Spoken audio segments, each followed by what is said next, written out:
वैजापूर तालुक्यातील शिऊर बंगला परिसरात गोवंश जनावरांची वाहतूक करणाऱ्या वाहनावर शिऊर पोलिसांनी कारवाई करत एकावर गुन्हा दाखल केला आहे। या कारवाईमध्ये पोलिसांच्या पथकाने 3,90,000 रुपयांचा मुद्देमाल जप्त केला आहे। याबाबत पोलिसांकडून मिळालेल्या अधिक माहितीनुसार प्रकरणात पोलीस अंमलदार आकाश बोरकर यांनी फिर्याद दाखल केली आहे।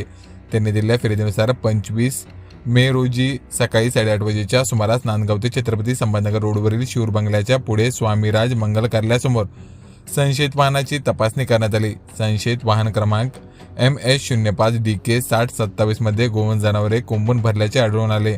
जनावरांच्या सुरक्षिततेबाबत कोणतीही खबरदारी न घेता त्याची वाहतूक करण्यात येत होती। तसेच गोवंश हत्याबंदी असतानाही जनावरे कत्तलीच्या इराद्याने नेत असल्याचा संशय पोलिसांनी व्यक्त केला आहे। या कारवाईत रऊफ गफूर शेख वय 36 वर्षे राहणार शेख वस्ती जातेगाव तालुका नांदगाव जिल्हा नाशिक याला ताब्यात घेत पोलिसांनी त्याच्या विरोधात गुन्हा दाखल केला आहे। त्याच्या ताब्यातून छोटा हत्ती वाहन, एक लाल पांढऱ्या रंगाची जर्सी गाय, एक काळ्या पांढऱ्या रंगाची जर्सी गाय, एक लाल रंगाचा बैल आणि एक काळ्या रंगाची गाय असा एकूण 3,90,000चा मुद्देमाल जप्त केला आहे। या प्रकरणात शिऊर पोलीस अधिक तपास करीत आहेत।